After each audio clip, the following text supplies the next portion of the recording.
Hi guys, welcome back to Sleeve Saturday. You know, as much as some people would love to see a Van Halen reunion, it ain't never gonna happen. Why? Well, there's just too many factors at play to stop it from ever becoming a reality. Now, the most glaringly obvious reason would be Eddie is no longer with us. Eddie Van Halen was Van Halen. He was the heartbeat of the band and the creative genius that made it all work. If you lose one of the top 3 guitarists ever to live, and that person just happened to be your band leader, well, it shuts down the whole thing. Period.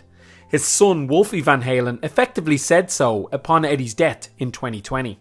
Now, before I go into the reason why it will definitely never happen, let's take a look at the other side of the coin. Now, in theory, the band could reunite. I stress, in theory.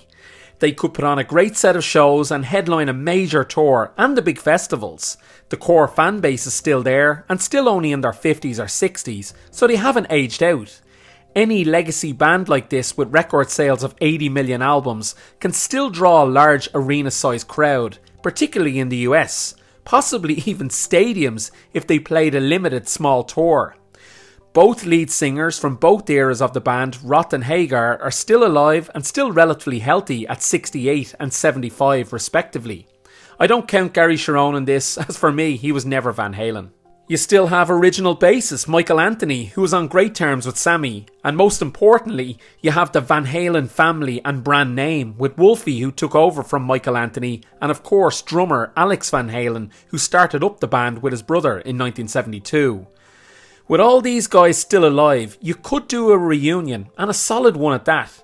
You could get a famous guest guitarist for the tour who could stand in for Eddie. Eddie's pal Neil Schon, for example. Journey commitments aside, Neil would definitely do it out of respect. But all this is just pie in the sky, guys. Let's get real here. Hagar and Alex don't speak anymore. Roth hates Hagar, and Wolfie doesn't seem interested at all, as he's busy with his own band. Now, I've been saying for a while the most credible way that they could get back together is for a tribute gig. But no, of course that won't happen for Eddie, because Roth won't do it with Sammy. Meanwhile, Taylor Hawkins, who was far less influential than Eddie Van Halen, has had about 50 tribute gigs at this point. It's madness. Now, I'm a Sammy fan far more than I am a Roth era fan. David Lee Roth just pisses me off with his attitude. An attitude he can't even back up with a good voice. Sammy Hagar gets a lot of hate, but let's face it, all his albums went to number 1, and he does come across as the most level-headed one of them all. This week on Eddie Trunk, he effectively gave the death nail to a Van Halen return. Now, to preface this, there was rumblings earlier this year of a Van Halen return for a tribute gig, but for me, it was not remotely Van Halen at all. It was going to encompass Metallica bassist Jason Newsted and guitarist Joe Satriani. Hagar told Eddie Trunk, "As far as I know, there has been nothing. There was that talk everybody heard about Jason being the bass player and Joe Satriani playing guitar, and Alex and all that. Then I got the call from the management. I got the call from Irving Azoff, who said, 'Hey, you want to do you, Mike and Al with a superstar guitar player?' I said I'll do anything with Al and Mike and play music with people, but it's not going to be Van Halen. There is no Van Halen. I don't care what anyone says.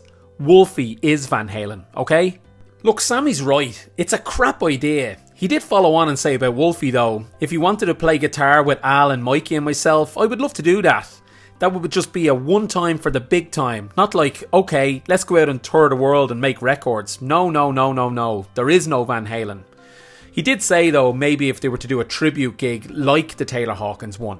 He then went on to say how Roth would never go on stage with him, and how Alex has beef with him that won't be resolved anytime soon. This beef is clearly Alex sticking up for his brother, following Hagar's comments in his book about Eddie following the 2004 tour when Sammy was last involved with the group. He said Eddie was unkempt, hunched over, frighteningly skinny, drinking wine straight out of the bottle, and missing part of his tongue and several teeth. Eddie refuted all this in 2015. Guys, look, we'd all love if they could just work it out and do some mega lineup and even reform for that tribute. But with all the resentment and egos here, it's never going to happen. Never. I'm curious though, guys, what are your thoughts? Let me know in the comments, and don't forget to like the video and subscribe to the channel. I'll see you next time.